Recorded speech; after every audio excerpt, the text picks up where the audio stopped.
Hi friends, இன்றைக்கி நல்லாவே தூங்கிட்டேன். தூங்கி எழுந்திரிச்சு 6:25க்கு தான் எழுந்திரிச்சேன். ஸோ மணியை பார்த்துட்டு தேதியை குடிச்சிட்டு வாசத்தளிச்சிட்ருக்கேன். வாசத்தளிச்சாச்சு. சாணம் எடுத்து வாசலை தெளித்து அப்புறம் சரி கூட்டி விட்டுட்டு வெளியில் சிமெண்ட்லேயும் தண்ணியை தெளித்து விட்டுட்டு தண்ணியை நல்லா தெளித்து விட்டுட்டு கோலம் போட்டு வாசல் தெளித்து கோலம் போட்டாச்சு.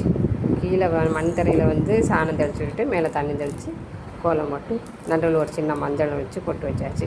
பறவைகள் நல்லா பறந்துக்கிட்டு இருந்துச்சு. அந்த சண்டை கேட்டு கொஞ்சோண்டு ரசிச்சுட்டு அப்புறம் வீட்டுக்குள்ளே வந்தாச்சு. கிச்சனுக்கு கிச்சனுக்கு வந்தாச்சு.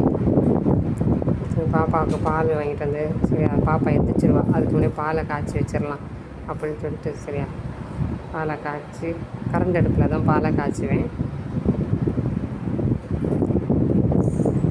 ஸோ பாலை ஊற்றி கரண்ட் அடுப்பில் டைமிங் செட் பண்ணி பாலை காய்ச்சி வச்சாச்சு. பாலை பாப்பா எந்திரிச்சாச்சு. பாலை காய்ச்சி ஆற வச்சுட்டு கீழே பாப்பா எந்திரிச்சிட்டாங்க. எந்திரிச்சிட்டு சரி அவங்க எல்லாருக்கும் ஒரு குட் மார்னிங்கை சொல்லிவிட்டு அவங்களுக்கு பாலை கொடுத்துட்டு அப்புறம் சரி பருப்பை குக்கரில் வச்சு விட்றலாம் அப்படின்னு சொல்லி வெங்காயம் தக்காளி பச்சை மிளகா பூண்டு எல்லாம் காயப்பொடி ஜீரகம் எல்லாம் போட்டு விசில் விட்டு பருப்பை கடைஞ்சி விட்டுட்டு தாளித்து கொடுத்து சாம்பார் நான் கூட்டி வச்சாச்சு. சாம்பார் கொதிச்சிட்ருக்கு. ஸோ மறுபடியும் கொதிச்சுன்னா தேங்காய் அரைச்சி ஊற்றினா தான் பிடிக்கும். அதனால் தேங்காய் அரைச்சி ஊற்றியாச்சு. சாம்பாருக்கு தேங்காய் அரைச்சி ஊற்றி கூட்டி வச்சாச்சு. அப்புறம் அவரைக்காய் கட் பண்ணிக்கிட்டு இருந்தேன். சரி அவரைக்காய் பொரிச்சு விட்டுறலான்னு சொல்லிவிட்டு மல்லித்தலை கொஞ்சம் இருந்துச்சு. சரி அதை லைட்டாக சாம்பாருக்கு வச்சுட்டு அவரைக்காய் பொரியலுக்கு வெங்காயம் பச்சை மிளகா எல்லாம் போட்டு அவரைக்காய் பொரித்து எடுத்துட்டு அதுக்கும் கொஞ்சம் தேங்காய் பூவை போட்டு அப்படியே மேலே தூவி விட்டாச்சு. அப்புறம் பாப்பாவுக்கு கொஞ்சம் டைம் ஆயிடுச்சு. ஸோ பசி எடுத்துகிட்டு சொல்லிட்டு அப்புறம் 2 இட்லி இருக்கும் அதை போய் ஊட்டி விட்டுட்டு அந்த கிச்சன் அப்படியே இருந்துச்சு. கிச்சனை பாருங்கள், வேலையெல்லாம் முடிஞ்சிச்சு. கிச்சனை சமையலுக்கு வேலையெல்லாம் முடிச்சிட்டேன். பட் ஆனால் கிச்சன் இந்த ரணகுலத்தில் தான் இருக்குது.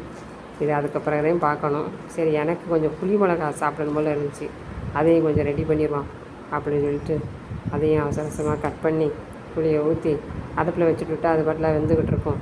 நம்ம மற்ற வேலைகளை பார்த்து விட்றலாம் அப்படி சொல்லிட்டு அதை பார்த்து உப்பெல்லாம் போட்டு அதை வேக விட்டுட்டு 1 by 1 பார்க்க ஆரம்பிச்சிட்டேன். எல்லாம் க்ளீன் பண்ணி விட்டுட்டு எல்லாம் இது பண்ணி விட்டு அவருக்கு சாப்பாடு கட்டணும். அதனால் சரி சாப்பாடு நான் ஒரு தடவை என்னென்ன இன்றைக்கி செஞ்சுருக்கோம் அப்படின்றத அவங்க லைட்டாக அவங்களுக்கு ஒரு வீடியோவை எடுத்து போட்டுடலாம் அப்படி சொல்லிட்டு லைட்டாக ஒரு ஷூட்டிங் பண்ணியாச்சு.